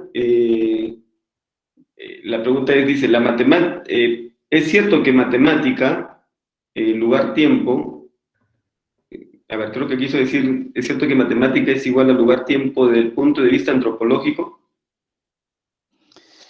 A ver, la verdad que no comprendo su pregunta, pero yo podría comentar lo siguiente, ¿sí? De que toda la visión que he narrado hoy día, ¿no?, tiene un fundamento antropológico, materialista y antropológico. ¿Por qué? Porque todo esto se centra en el ser humano, ¿no? Sin el ser humano no hay matemática, absolutamente. O sea, y si hubieran otras mentes en otros lugares donde, no sé, pues crearan otras matemáticas, otros objetos de acuerdo a la realidad de ellos, bueno, no estoy yo seguro que podamos comunicarnos. No, no, o sea, esa idea que algunos dicen, si viene un extraterrestre, la única forma de comunicarnos vamos a tener con la matemática, eso no hay ninguna evidencia que sea así, ¿no? Podrían haber seres que en lugar de tocar, palpar o leer, podría haber seres que quizás sean ultra sensibles a los colores, por ejemplo, ¿no? Y y su matemática fuera a través de los colores, y nosotros no podemos acceder a hacer una matemática a través de los colores porque somos muy deficientes. Nosotros hemos hecho una matemática de acuerdo a cómo somos nosotros, ¿no? Con nuestras manos, nuestros ojos, nosotros, no. Imagínense, nomás quitémonos las manos al ser humano. ¿Qué matemática hubiésemos hecho si no tuviéramos manos? Tenemos el cerebro todo, pero sin manos. Imagínense, o sea, nada, nada. O sea, no estuviéramos en qué época, ¿no? Ya no hubiésemos muerto, ya, ¿no? Entonces, nuestra matemática es producto de cómo somos como humanos, ¿no? Entonces, eso le diría, no No sé Ok. si satisface su curiosidad.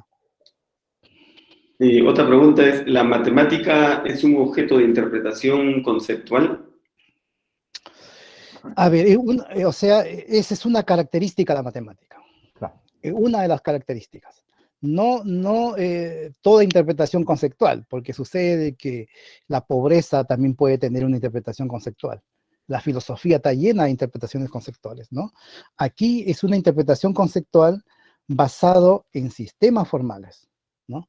En sistemas formales. Ahí nosotros le damos la interpretación, ¿no? Esa interpretación es una característica esencial que tiene el objeto matemático. Sin eso, simplemente ponemos el 2 en la pizarra y sin interpretación conceptual, ¿qué es? Tinta, tiza, no sé, pues ¿no? Una persona que no tenga educación matemática y mira ahí una integral, ¿qué es para esa persona? No es nada para esa persona. ¿Se dan cuenta? Nada, nada, nada. O sea, está íntimamente ligado esa interpretación conceptual a la capacidad formativa que tenga la persona, formativa matemática, me refiero, a su capacidad matemática de entender, ¿no? Ahí nace y emerge la matemática. Por eso que es complicado enseñarla, porque los seres humanos somos diversos, pues, ¿no? Y ya por eso es otro tema, ya que tiene que ver con la educación, ¿no? Ok. Siguiente pregunta, de Nolber Morales. En matemática, ¿se podría decir que los investigadores inventan conceptos u objetos o descubren dichas cosas? ¿Cree que descubrir e inventar son cosas distintas en la matemática? A ver, nosotros afirmado la tesis acá, que la matemática esencialmente se inventa, no se descubre, ¿no? Esencialmente lo afirmo porque la visión de establecer una matemática que se descubre es una visión platonista de la matemática, ¿no? Venía de la época de Platón, donde él consideraba que todos estos objetos matemáticos estaban en un mundo idealizado de él, ideal, y que nosotros tendríamos que simplemente observar, mirar y coger el objeto, ¿no? ¿No? O sea, por ejemplo, acá los objetos formales que hablaron están en ese mundo, y yo lo miro y ya lo tengo acá. Y fíjense una cosa, la gran mayoría de matemáticos son platónicos, aunque no lo sepan, porque a cuántos uno escucha decir, hice un teorema y ¿saben qué? Esto ya estaba escrito en la naturaleza, porque este teorema me interpreta, no sé, pues las rayas que tiene la cebra, por decir. ¿No? Está interpretando mi teorema eso, entonces yo lo que he hecho es descubierto la matemática que está ahí en la naturaleza. Esto no es así, desde mi punto de vista no es así. Esa persona se olvida de que el que interpreta y que le da esa conexión es él mismo, el ser humano, no la matemática. La matemática es ontológicamente neutra, es él mismo. Y así como lo puede conectar con la cebra, lo puede conectar con los elefantes, lo puede conectar con cualquier otra cosa, ¿no? Pero es él, el que inventa, ¿no? Hemos visto en los ejemplos que he mostrado como por ejemplo, el objeto polinomio, que separa puntos y tiene constantes ahí, cómo se puede ir ampliando. Esas son invenciones. Invenciones que nace de una persona que está pensando que para la convergencia necesita que, haya algún tipo de separación de los puntos. Entonces, ¿qué hace? Le coloco ahí tal función que haga esto, para que me funcione la convergencia. Y voy creando y le doy un nombre. ¿Se dan cuenta? Así trabaja el matemático, con puras ficciones todos los días, ¿no? Y tiene la idea y después formaliza y así, no descubre nada. ¿Qué es lo que descubre en sí? Es cuando las propiedades de los objetos ya son descubrimientos. Claro, ya él, por ejemplo, inventa la función continua, pero de ahí hay propiedades de la función continua. Eso ya es descubrir, buscar. ¿Qué propiedades tiene lo que yo inventé? Ahí se descubre, ¿no? Propiedades son descubiertas de los objetos, pero los objetos en sí son inventados, todo, prácticamente todo, ¿no? Al inicio, obviamente, que para tener la idea nacieron de objetos reales, pues, ¿no? Por ejemplo, de esfera, los triángulos, eso nacieron ya en la época de los egipcios, ¿no? Hace 5000 años, ¿no? Nació así. pero de ahí, de a poco, cuando uno mira la historia y va viendo la evolución del pensamiento matemático, va viendo que de a poco se va sacando todas estas cosas que se están dentro de la realidad y se va ampliando conceptualmente y va avanzando. Esa es la característica de la matemática del siglo XX y de este siglo. Entonces, y esa es la matemática que nos toca estudiar a nosotros, para bien o para mal, porque la verdad que esto de formalizar ha quitado historicidad, ha quitado una serie de elementos que antes sí se tenían en cuenta. Un matemático antes de, a ver, incluso a principios del siglo XX y hacia atrás, no solamente eran matemáticos, eran filósofos. Y cuando uno mira un artículo de esas épocas, más que cálculos y todo, es puro digamos, escritura porque había filosofía, reflexión, eso se perdió. Y ahora se limpió todo eso, se limpió la historia, se limpió la filosofía, todo, y se empezó con el formalismo. Eso lo inventó Hilbert, y así hemos sido formados, ¿no? Entonces, claro, esa higiene fue importante porque permitió que la matemática se desarrolle, cualquier cantidad, pero, pero para la enseñanza fue totalmente nefasto. Como vemos hasta ahora, que nadie aprende matemática, ¿no? Entonces, yo creo que ahí ese es otro problema, ya que sería para otra charla, ¿no? Pero creo que es así, ¿no? No sé, ya me olvidé hasta lo que me preguntan. Bueno, básicamente creo que la pregunta se refería a que si la matemática es descubierta o es inventada. Sí, sí. Ya, ok, Para mi bueno, juicio es inventada, ¿no? bien. Bueno, luego hay algunos comentarios también que son bastante interesantes. Yo quisiera hacer también una consulta, aprovechando de su amabilidad. Este proceso de unificación de la matemática, ¿en qué estado considera usted que se encuentra? ¿Está en un estado intermedio, inicial, avanzado?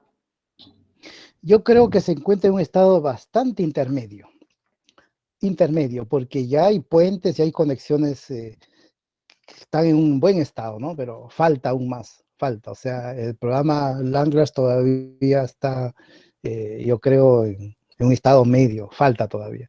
Pero paciencia, pues las nuevas generaciones. Lo importante es que uno observe esa unificación. Eso es lo importante, que uno vea cómo que todo es la matemática, no hay las matemáticas, no, es un solo cuerpo, ¿no? Eso es lo importante, ¿no? Ahora, ¿cuál es lo peligroso de eso? Miren, ¿cuál es lo peligroso de eso? Lo peligroso de eso, miren, nace en 1930, fíjense. Cuando un jovencito prueba, Kurt Gödel prueba que ningún sistema formal puede dar respuesta a los problemas matemáticos en su totalidad. O sea, la matemática en suma es incompleta.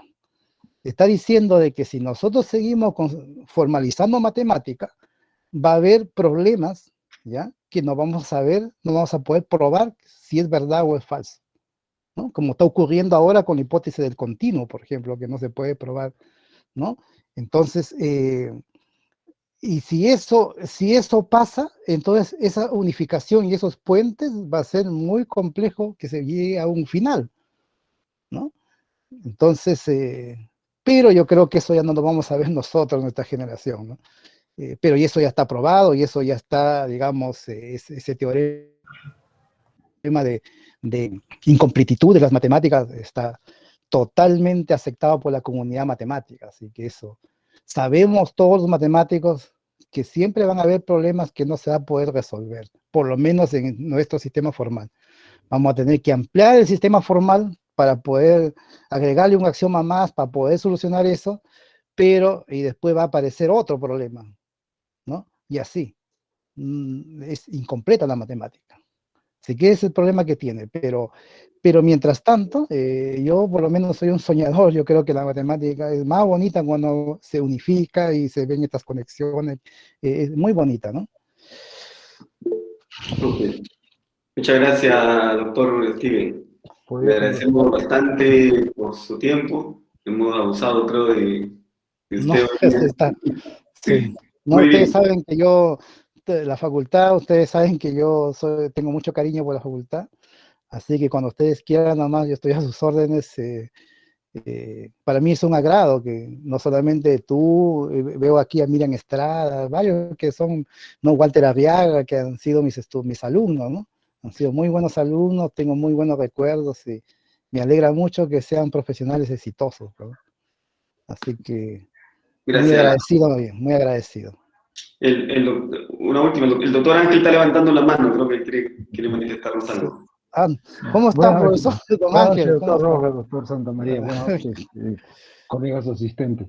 Doctor Rojas, usted en un momento de su presentación conversaba que el matemático es diferente al profesor de matemática, pero yo recuerdo este detalle. Cuando yo fui a San Marcos, quería ser profesor de matemática a nivel secundario. No tenía la idea del nivel superior. Entonces, pero la Facultad de Educación no tenía examen de ingreso para eso. A usted quiere ser profesor de matemática, vaya primero a estudiar matemática, 2 años de matemática pura, Sí. y después ya viene y se matricula directamente en la Facultad de Educación.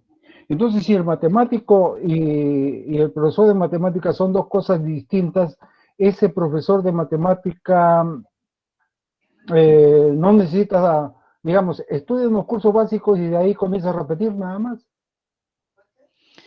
A ver, miren, claro, a ver, como yo estaba hablando de lo que es la matemática y de ser un matemático, ¿no? Es muy diferente cuando ya entramos a, a lo que es la enseñanza, la educación, ¿no? ¿En qué se diferencia? Miren, de que el profesor de matemática es lo que en filosofía científica se llama un técnico, como lo es un médico, lo que es un ingeniero, ¿no? ¿Qué hace un médico, un ingeniero, cualquier otra profesión? ¿No? Es tener un conocimiento de alguna ciencia o de alguna disciplina y resolver un problema real. Lo hace el ingeniero, lo hace el médico. El profesor de matemática tiene un niño, un ser humano, y él a través de la matemática tiene que educar, si es un profesor de enseñanza media, o, digamos, especializar en una disciplina, si vas a tener una carrera, cualquier otra carrera en la universidad, ¿no? Entonces, esa es otra cosa. Se convierte el matemático en un técnico, una persona que utiliza la matemática para eso, para la educación, ¿no? Entonces, en ese sentido, nosotros en la sociedad, bien, la pregunta sería, ¿y nosotros en la sociedad? Si, así como lo he planteado, ¿no? La matemática, sistema formal y todo demás, ¿por qué enseñamos matemática en la universidad? ¿Por qué al final de cuentas somos profesores de matemática, ¿no? Entonces uno piensa, miren, ¿de cuándo viene esto? De que un matemático enseñe matemática. Pitágoras, 600 años antes de Cristo. Nos vamos a los griegos, ¿no? Los maestros que estaban en los papiros, ¿no? Esos eran matemáticos y tenían discípulos, ¿no? Era un profesor también. Desde ahí, nosotros hemos tenido ese trabajo digamos, de ser un maestro para perennizar nuestra disciplina, ¿no? Entonces, si uno va a ser un profesor en una facultad de matemática, tendría que ser un matemático investigador, ¿no es cierto? Ahora, si uno quiere ser un profesor para ingeniería, bueno, ahí yo no estoy tan seguro de que solamente el matemático lo pueda hacer.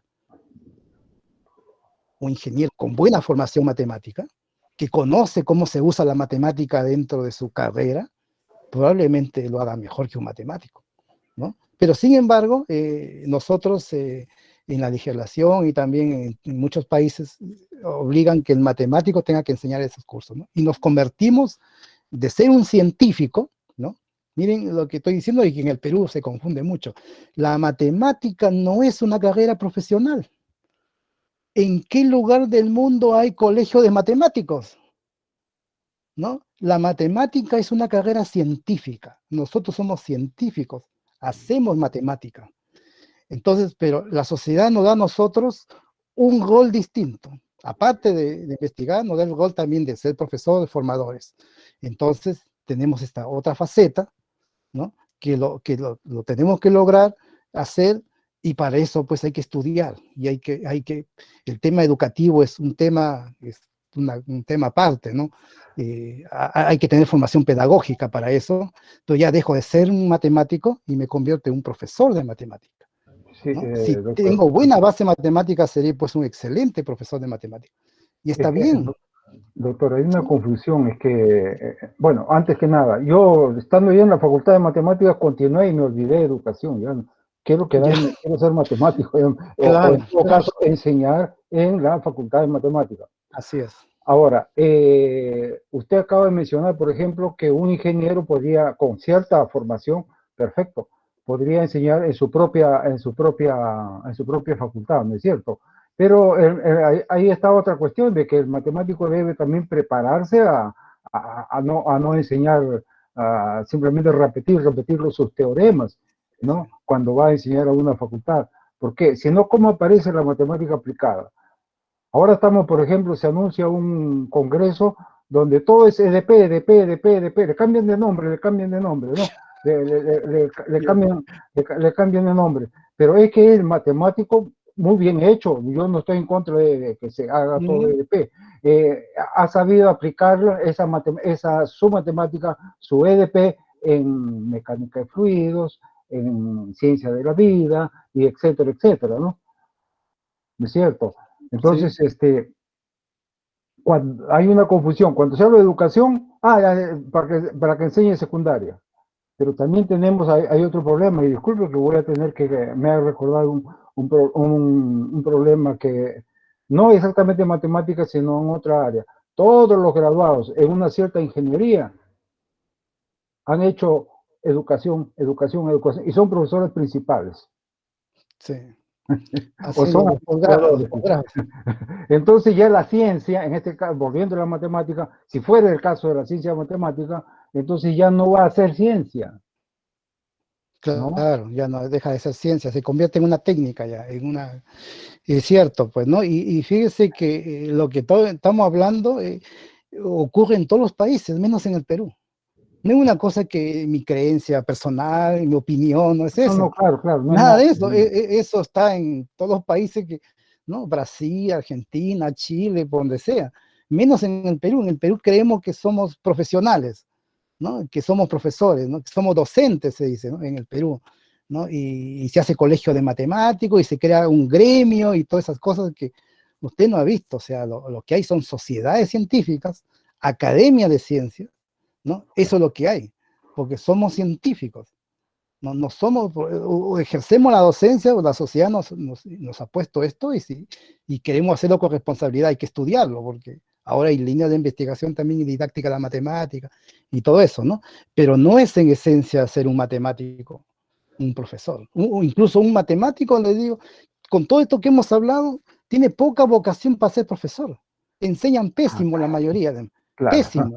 Claro, y eso, ellos no estudiaron para ser profesor, ¿no? Lo importante es que ellos tengan ideas para resolver hacer los papers, y eso es lo importante. En las mejores universidades que uno ha visto, donde están estos jóvenes que vienen de universidades importantes en el mundo sacando sus doctorados, y lo ponen a hacer una clase de cálculo o de matemática básica, El y límite, el límite. nadie le entiende, pero el prestigio de la universidad lo da porque este señor pues vino doctorado en Harvard, en Princeton y por ahí, no que es un gran profesor, pedagogo, didáctico, no. Eso queda para otro tipo de universidad donde hay poco alumno, no sé, pues, ¿no? Entonces, en esas grandes universidades, digamos, matemático no tiene poca vocación, ¿no? Ahora, hay excepciones, obviamente. Yo conozco igual gente que maneja esas dos cosas, tiene capacidades para transmitir y es un buen profesor y también es un gran matemático, o sea, hay poca gente así, ¿no? Pero eso, pues nosotros estamos en medio ahí, y si queremos hacerlo con responsabilidad tenemos que estudiar, leer sobre pedagogía y todo eso, ¿no? En eso yo creo que si no nos vamos a dedicar a ser un matemático, por lo menos seamos buenos profesores de matemática. Ahora, ¿cuál es el problema, ya, en la universidad? Muchas veces se dice en el Perú, se dice, miren, yo soy matemático y puedo dictar cualquier curso, licenciado de matemática, ¿ya? Perfecto, ya. Sin embargo, uno va a otro lugar, a otros países, y le piden a una persona para hacer clase en primer semestre, así, matemática básica para alumnos que recién terminan el colegio, ser doctor en la especialidad de matemática. Entonces, yo al inicio, cuando incluso llegué a Chile, tampoco lo entendía. Yo decía, ¿cómo piden doctorado para enseñar a estos niños que están recién terminando el colegio? ¿No? ¿No? Y después he ido entendiendo el por qué las grandes universidades, muchos países solicitan doctores de matemática para hacer clase en la universidad, ¿no? No es suficiente tener el magíster o tener licenciatura, aún de que en conocimiento podrían estar capacitado para enseñar cálculo, ¿no? Yo no digo eso, ¿no? Sino que sucede, y por lo que yo he observado también, es que cuando enseña un investigador en matemáticas esos temas, ¿no? Le da otra orientación diferente, porque sabe cómo nace la matemática, cómo se conjetura en matemática, cómo se desarrolla. Entonces ya no es una persona que copia un texto y le hace el ejercicio igual, ¿no? Didáctico, como dicen algunos, ¿no? Ya no es ese profesor, ¿no? Porque él sabe, conoce, inventa problemas y qué sé yo. O sea, el chico que tiene un profesor así, ¿ya? Y eso yo también lo observaba, el chico que tiene un profesor así desde el primer semestre, o sea, tiene otra formación completamente distinta a lo que hemos tenido nosotros en el Perú. Completamente diferente, porque de ese chico ya en el segundo año, tercer año, ya está pensando en investigar, está pensando en leer paper, ya está pensando en hacer un posgrado, está pensando a seguir la carrera científica. No está pensando irme a una academia o que me contraten en la universidad, porque de partida no lo pueden contratar, tienen que tener doctorado para que lo contraten, tiene que seguir estudiando, no está pensando como en el Perú, ¿no? Que sí, pues se piensa, tengo mi licenciatura, voy acá, me meto al grupo de poder y me contratan, no es así, ¿no? Entonces, tenemos que cambiar eso, por favor, por eso esto a los jóvenes, cambien la mentalidad, vayan a otro lugar y después regresen para poder, digamos, cambiar esta mentalidad. Seamos como los otros países, como lo ven los otros países la matemática, ¿no? Somos científicos, no somos carrera profesional. Nosotros no resolvemos ningún problema, ¿no? No sé, eso es así en todas partes, ¿no? Ahora, hay gente que conoce mucha matemática y puede resolver problemas. Eso en Chile le llaman los ingenieros matemáticos, ¿no? Es otra carrera, es una mistura con la ingeniería, pero incluso para desarrollar esa matemática, esa ingeniería matemática, o que le llaman también matemática aplicada, requiere alta formación matemática. No es cosa de que algunos creen que porque un libro de ecuaciones diferenciales encuentra ya un problemita, ¿no? Y ya dice, ya hago aplicación. No, pues eso no es aplicación. Esos textos, o sea, están dados de manera pedagógica para ir motivando al chico que va a estudiar ingeniería y se idealiza un montón de cosas para poder aplicar las técnicas que se hacen en cálculo, pero eso de ninguna manera es matemática aplicada.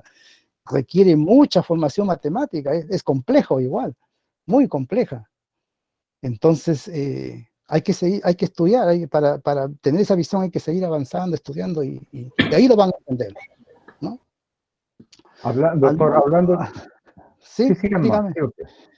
Sí, no, le agradezco su pregunta porque eso es importante, o sea, porque en el Perú hay mucha confusión, ¿no? Quería observar lo siguiente también, que en el Perú los concursos de cátedra, así se le llaman, son para cálculo 1, cálculo 3, ¿no? En cambio, al que yo participé en el extranjero era para el área, en mi caso, matemáticas computacionales. Sí. Pero claro, tenía que enseñar cada semestre o una vez al año un curso de cálculo 1 o álgebra, introducción al álgebra, pero los cursos eran avanzados. Entonces, acá se contrata o se hace un concurso de, inclusive en tesis, seminario de tesis 2. Y si tiene relación con seminario tesis 1, cálculo 2, ese profesor va a enseñar de una manera diferente al que enseñó cálculo 1 y así, ¿no? Los concursos deberían ser por áreas, según mi parecer. Sí, fíjese, los concursos, no sé, por ejemplo, acá en Chile miran mucho el tema de tener un doctorado en la especialidad. Claro. Eso es lo que miran y las publicaciones que tiene. En ningún momento miran acá por lo menos una clase magistral o ver, digamos, si es un buen profesor. No, nada, nada. No, o sea, uno no sabe cómo enseña el colega. No, no sabe, porque nunca ha estado en su clase, no le interesa a nadie cómo enseña. Lo que le interesa es que publique, que tenga un doctorado, eso es lo que interesa, ¿no? Entonces, en el Perú es muy distinto, es más docente y por eso creo que también se hace buena docencia en el Perú también, ¿eh? Por eso que yo creo que en el Perú, porque la gente se dedica a eso. En cambio, en otros países, el profesor, la docencia es como anexa, le interesa más estar publicando y desarrollándose como matemático porque también lo van a evaluar por eso, ¿no? Lo van a evaluar por ese tema. Entonces, si él quiere ser el profesor titular, así necesita publicar, si no, aunque sea el gran maestro enseñando, no va a ascender, va a quedarse ahí. Entonces, son cosas que tienen que ir cambiando de a poco. Ojalá las nuevas generaciones, ¿no? Ojalá los profesores acá más antiguos me estén escuchando y que las nuevas generaciones sean diferentes para ir avanzando como sociedad, ¿no? Las nuevas generaciones sean mejores que nosotros. Mis alumnos ojalá sean mejores que yo, ¿no? Y así, ojalá, y así ir avanzando, ¿no? Okay. Y tratemos de estar a estándares internacionales. La matemática es universal. No, aquí es otro tema que no he mencionado acá. La matemática no es del Perú, ni de Chile, ni de Brasil, no, la matemática es universal. Por lo tanto, todo esto que he hablado es universal, ¿no? La ventaja de esto es de que nosotros como científicos podríamos trabajar en cualquier parte del mundo, que muchas profesiones no lo pueden hacer, porque es universal. Entonces no se trata de hacer una matemática para el Perú ni nada de eso, es hacer un teorema para todo el mundo. Entonces, así es la matemática y así tienen que ver a los jóvenes, los chicos que se están formando para que sean mejor que nosotros, ¿no? Que nos superen, ¿no? Bueno, Okay. muchas gracias, profesor. Bueno, ya una última intervención, creo, y ahí ya pedimos a los participantes que, por favor, Andrés Millán tiene levantada la mano. Dice Andrés. Andrés. Millán, también fue mi alumno, Andrés. ¿Qué tal, profesor? Buenas noches. Hola, Andrés. Bueno, voy directo con la pregunta porque ya estamos también un poco excedidos de tiempo. Mire, a ver, mi consulta era sobre la unificación de la matemática, que se ha comenzado más o menos desde la segunda mitad del siglo pasado, el siglo XX. Ahora, el programa Lapland, que ha mencionado usted,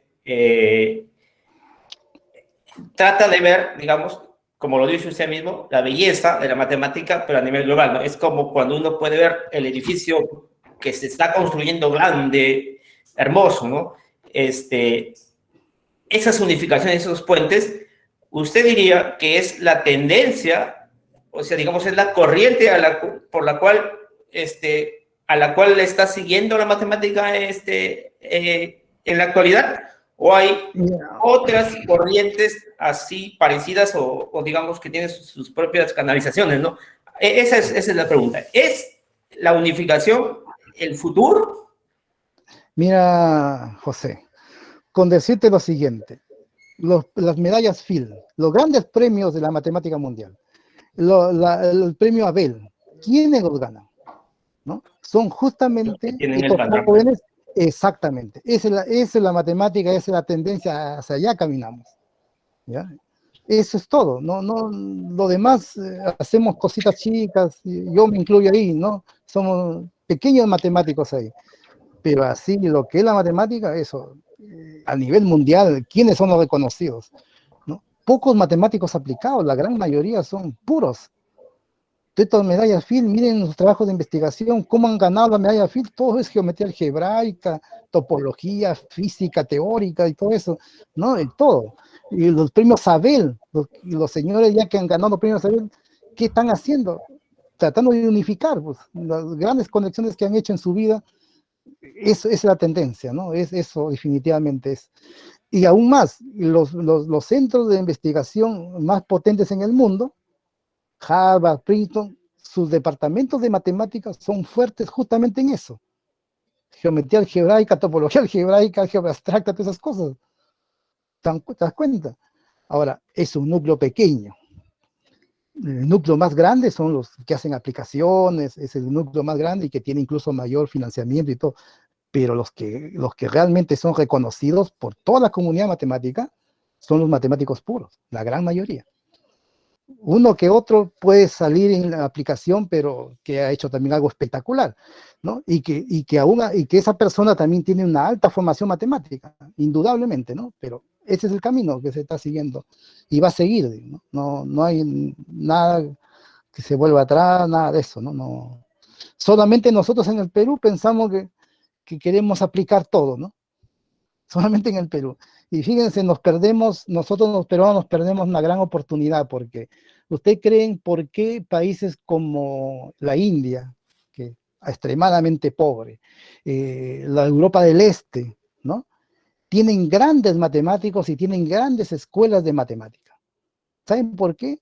Porque la matemática es, de todas las disciplinas que existen en el mundo, la más austera. No necesita el Estado invertir laboratorios, infraestructura, no. ¿Se dan cuenta? O sea, el Perú, con la situación como está, ¿no? Y los buenos talentos que hay acá, es la matemática pura, debería ser el centro donde sea la India, prácticamente acá. Y no lo es, porque el peruano en general es inmediatista.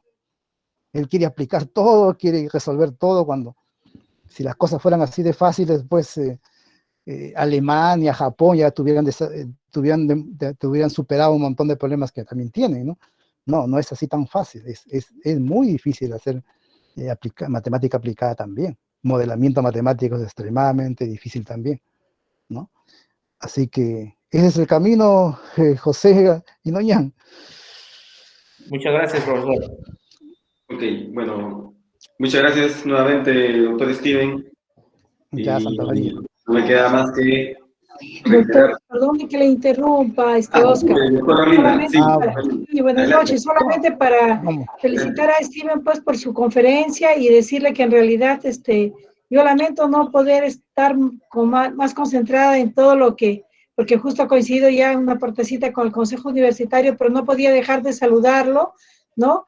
Y decirle que, bueno, toda la conferencia ha sido motivadora en el tema de que hay muchas cosas que debatir. Cuando uno se pone a hablar de la filosofía de la matemática, porque yo creo que por esa línea ha estado más la conferencia, es un problema bastante abierto.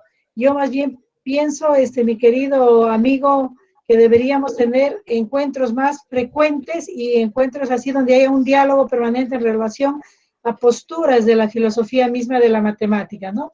Que se puede abrir diálogos en los que podamos, incluso ir construyendo y concordando en algunos aspectos y seguramente deslindando algunas posturas también, ¿no? Entre nosotros. Muchísimas gracias, eso nada más quería. Disculpa, Oscar, saludar a todos también y decir un abrazo para todos por este día que estamos conmemorando también, que es el día de que se entregó la ley para la creación del Colegio de Matemáticos. Felicitaciones para todos. Gracias. Gracias a usted, doctor Lina. Gracias a usted. Gracias, profesora. Muy agradecido. Cuando usted quiera, además podemos concordar para hacer un diálogo y todo, sería muy bonito. Muchas gracias, profesora. Ha sido mi profesora, la profesora Linda, ¿no? Un gusto de conversar con ella. Claro, sí, es importante lo que plantea la doctora Linda, ¿no? Estos espacios deberían ser más frecuentes y, de hecho, creo que esta es una tarea que la tenemos, digamos, pendiente, pero están ahí, digamos, las intenciones y vamos en lo posible, hacer más frecuentes, digamos, estos espacios, ¿no? Las iniciativas también de los integrantes del colegio, bienvenidas serán, y plantear así estos eventos nos ayudan a madurar, ¿no? Como matemáticos, nos ayuda a tener otra visión, enterarnos de las cosas que se están haciendo en otros lados y avanzar, y así vamos avanzando, ¿no? Nuevamente mi agradecimiento, doctor Steven, mi agradecimiento a todos los colegas que nos han acompañado hoy día, a todos los estudiantes. Esperar tenerlos a todos ustedes nuevamente en otra oportunidad y seguir compartiendo estos momentos tan Muy bien, no hay más que Muchas decir. gracias. Y nos vemos entonces en otra oportunidad. Sí, muchas Hasta luego. gracias. Gracias. Chao, hasta luego. Que Hasta estén bien, luego. Hasta muy luego. amable. Chao, que estén bien. Gracias. Chao, chao, que estén bien. ¿Ah? Muchas gracias. Muchas Hasta gracias. luego. Muchas gracias. Muchas gracias.